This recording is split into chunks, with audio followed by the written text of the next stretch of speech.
Apakah kalian pernah mencuci pakaian? Biasanya kita mencuci pakaian menggunakan deterjen. Nah, ternyata deterjen itu termasuk ke dalam jenis koloid loh. Untuk mengetahui apa itu koloid, mari kita menyimak materi berikut ini. Koloid adalah zat yang terpancar dalam zat pelarut dan butirannya lebih besar dari molekul, serta tidak dapat dilihat dengan mata kecuali lewat mikroskop. Sistem dispersi. Sistem dispersi terjadi apabila suatu zat dicampurkan dengan zat lain, sehingga akan terjadi penyebaran secara merata dari satu zat ke dalam zat yang lainnya. Sistem dispersi dibedakan menjadi 3 kelompok, yaitu suspensi, koloid, dan larutan.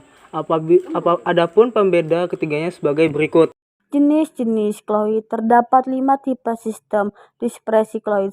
Yang pertama, aerosol. Aerosol merupakan sistem koloid yang berasal dari partikel padat atau cair yang terdispersi dalam gas. Ada 2 jenis aerosol, yaitu aerosol padat dan aerosol cair. Kedua, sol. Sol merupakan sistem koloid yang fase terdispersinya berupa zat padat yang didispersikan dalam padatan cairan atau gas. Yang ketiga, emulsi. Emulsi merupakan sistem koloid yang fase terdispersinya berupa zat cair yang didispersikan dalam padatan cairan atau gas. Yang keempat, buih. Buih merupakan sistem koloid yang fase terdispersinya berupa gas yang didispersikan ke dalam padatan dan cairan. Yang kelima, gel.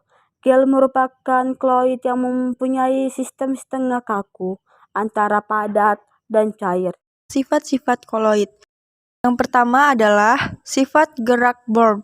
Gerak Born merupakan gerakan terus-menerus dari suatu partikel zat cair maupun gas sehingga partikel koloid akan menyebar secara merata dalam medium pendispersinya dan tidak dapat memisahkan diri meskipun didiamkan. Yang kedua adalah dialisis. Dialisis adalah suatu teknik pemurnian koloid yang didasarkan pada perbedaan ukuran partikel-partikel koloid. Dialisis dilakukan dengan menempatkan dispersi koloid dalam kantong yang terbuat dari membran impermeabel seperti kertas, selofan, dan perkamen. Yang ketiga adalah koagulasi. Partikel-partikel koloid bersifat stabil dengan adanya muatan listrik.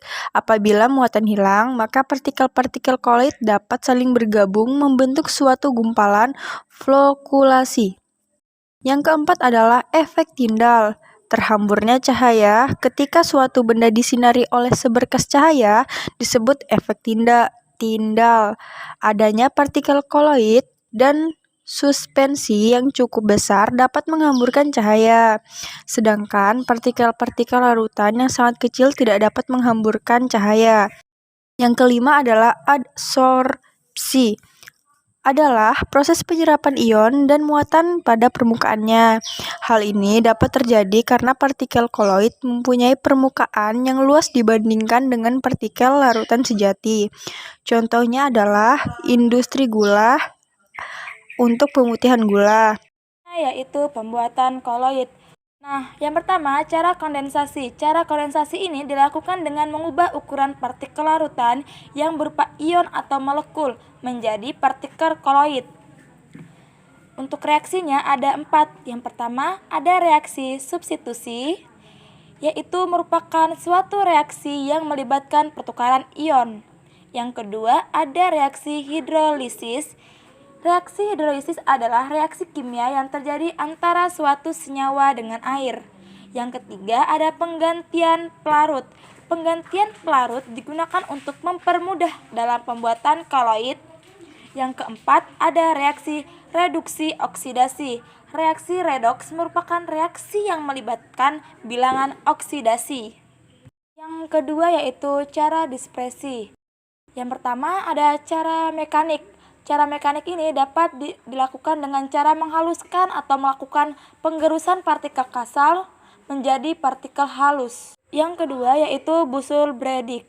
Busur beredik digunakan untuk membuat sol-sol dari logam, misalnya dalam pembuatan sol emas, perak, platina, dan tembaga. Yang ketiga ada peptisasi.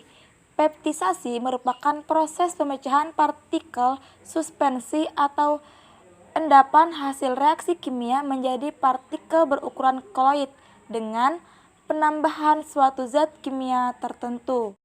Selanjutnya, peranan kloid dalam bidang industri dan kehidupan sehari-hari. Yang pertama, peranan kloid dalam industri. Adapun contoh peranan kloid dalam bidang industri sebagai berikut. A. Industri farmasi. Peranan kloid dapat digunakan untuk pembuatan minyak ikan dan penisilin untuk suntikan. Yang B. Industri cat. Kloid dapat diterapkan pada pembuatan berbagai macam cat. C. Industri kosmetika dan perawatan tubuh. Kloid digunakan untuk pembuatan pasta gigi dan sabun. D. Industri kebutuhan rumah tangga. Kloid dimanfaatkan untuk membuat sabun dan deterjen. E. Industri pertanian. Kloid dimanfaatkan dalam pembuatan pestisida dan insektisida. F. Industri makanan. Kloid dapat diterapkan pada pembuatan keju, mentega, susu, dan saus. Yang selanjutnya adalah peranan koloid dalam kehidupan sehari-hari. Yang pertama adalah penggumpalan darah. Darah mengandung sejumlah koloid protein yang bermuatan negatif.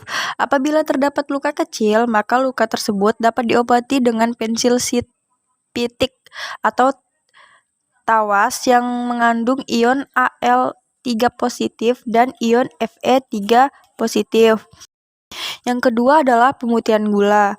Gula tebu yang dijual di toko atau di pasar ada yang berwarna coklat kotor dan ada berwarna coklat putih bersih. Gula tebu yang berwarna putih bersih berasal dari gula berwarna coklat kotor yang sudah diputihkan melalui sistem koloid.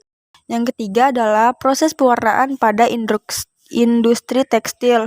Serat yang akan diwarnai dicampur dengan garam Al2SO43. Lalu dicelupkan ke dalam larutan zat warna. Itu tadi pemaparan dari kelompok kami. Sekian, terima kasih. Bye-bye.